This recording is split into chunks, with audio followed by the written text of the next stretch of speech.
नमस्कार दोस्तों, 8 अगस्त 2024 की रात को कोलकाता के आरजी कर मेडिकल कॉलेज में एक 31 साल की महिला ट्रेनी डॉक्टर के साथ हैवानियत की जाती है, जिसके बाद देश भर के डॉक्टर धरना प्रदर्शन करने लगते हैं।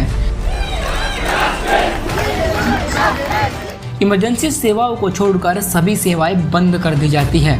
प्रोटेस्ट इस कदर बढ़ जाता है कि देश भर के लोग आरोपियों को सजा दिलाने के लिए सड़कों पर उतर आते हैं।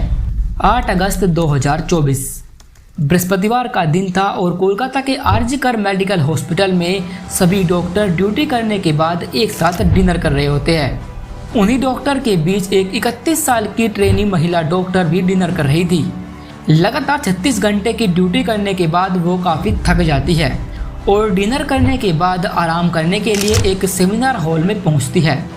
काफ़ी थक जाने की वजह से वो वहीं आराम करने लगती है।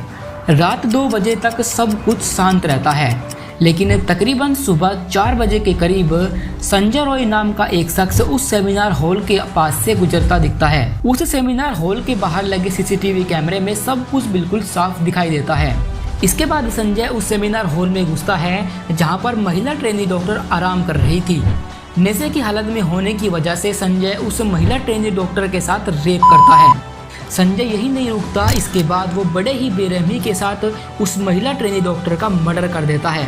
9 अगस्त की सुबह तकरीबन 7 बजे उस महिला ट्रेनी डॉक्टर की लाश बड़ी बुरी हालत में मिलती है। सुबह लगभग 10 बजे आरजी कर मेडिकल कॉलेज से उस लड़के के माता पिता के पास एक कॉल आता है और कहा जाता है कि जल्दी आइए, आपकी बेटी की तबीयत ठीक नहीं है।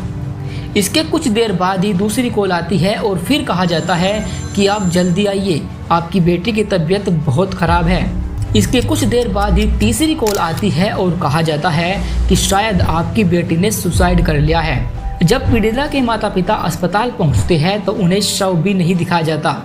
उनका आरोप था कि उन्हें 3 घंटे इंतजार करना पड़ा। जब 3 घंटे इंतजार करने के बाद उन्होंने अपनी बेटी की डेड बॉडी को देखा, तब ट्रेनी डॉक्टर की मां का बयान सामने आया। उनका कहना था कि बॉडी को देखकर कोई भी बता सकता है कि ये सुसाइड नहीं है, बल्कि ये एक मर्डर है। सुबह तकरीबन 10:30 बजे जब पुलिस आरजी कर अस्पताल पर पहुंचती है तो सेमिनार हॉल को सील कर दिया जाता है। 11:11 पर फोरेंसिक टीम जांच के लिए पहुंचती है। जांच के बाद पुलिस अधिकारी ने बताया कि जब वे घटना स्थल पर पहुंचे तो उन्हें उस लड़के की हालत हाफ नेक मिली थी। आरजी कर मेडिकल कॉलेज के हेड को अपने कर्मचारियों की सुरक्षा न कर पाने की वजह से रिजाइन करना पड़ा, पर लेकिन अगले 24 घंटे के बाद इन्हें फिर से ड्यूटी पर वापस बुलाया गया। जब ये मामला सामने आता है तो पब्लिक आउटरेज हो जाती है और महिला को न्याय दिलाने के लिए देश में हर जगह धरना प्रदर्शन होने लगते हैं। न्याय दिलाने के लिए जूनियर डॉक्टर इमरजेंसी सेवाओं को छोड़कर सभी सेवाएं बंद कर देते हैं। धीरे धीरे ये आक्रोश पूरे देश में फैल गया और हर जगह डॉक्टर हड़ताल पर चले गए। सेंट्रल सूचना मंत्री की सलाहकार कंचन का कहना था कि सारी सीसीटीवी फुटेज नष्ट कर दी गई, जिससे कि कॉलेज पर संजय रॉय को बचाने का आरोप लगा। इसके बाद 14 अगस्त 2024 को अचानक भीड़ ने आरजी कर मेडिकल कॉलेज के सेमिनार पर हमला किया और कॉलेज की संपत्ति को नुकसान पहुंचाया और साथ ही ये भी आरोप लगाया गया कि संजय रॉय को बचाने की कोशिश की जा रही है। कोलकाता इंसिडेंट के 3 दिन बाद 12 अगस्त 2024 को उत्तराखंड के देहरादून में एक टीनेज लड़की के साथ गैंग रेप का मामला सामने आया, जिसमें बस के ड्राइवर और कंडक्टर ने इस घटना को अंजाम दिया था। इस इंसिडेंट के सामने आने के बाद पटेल नगर पुलिस स्टेशन में protection of children from sexual offences यानी POCSO एक्ट के तहत केस दर्ज किया गया, जिसके बाद 5 लोगों को हिरासत में लिया गया जो इस इंसिडेंट में इन्वॉल्व थे। इसके बाद अगले दिन 13 अगस्त को एक और इंसिडेंट सामने आया जब महाराष्ट्र के बदलापुर में 2 बच्चों के साथ यौन उत्पीड़न का मामला सामने आया। इस इंसिडेंट में भी स्कूल का ही कर्मचारी अक्षय सिंधे शामिल पाया गया। इस इंसिडेंट के सामने आने के बाद सैकड़ों लोगों ने रेलवे स्टेशन पर प्रदर्शन शुरू कर दिया। इसी तरह जब 16 दिसंबर 2012 को दिल्ली में निर्भया के साथ दरिंदगी की गई, तब भी देश भर में विरोध प्रदर्शन किए गए, लेकिन एक टाइम के बाद धीरे धीरे सब कुछ शांत हो गया। इसके बाद 2019 में हैदराबाद के सामने आया, जिसमें फिर प्रोटेस्ट हुए और फिर शांत हो गए।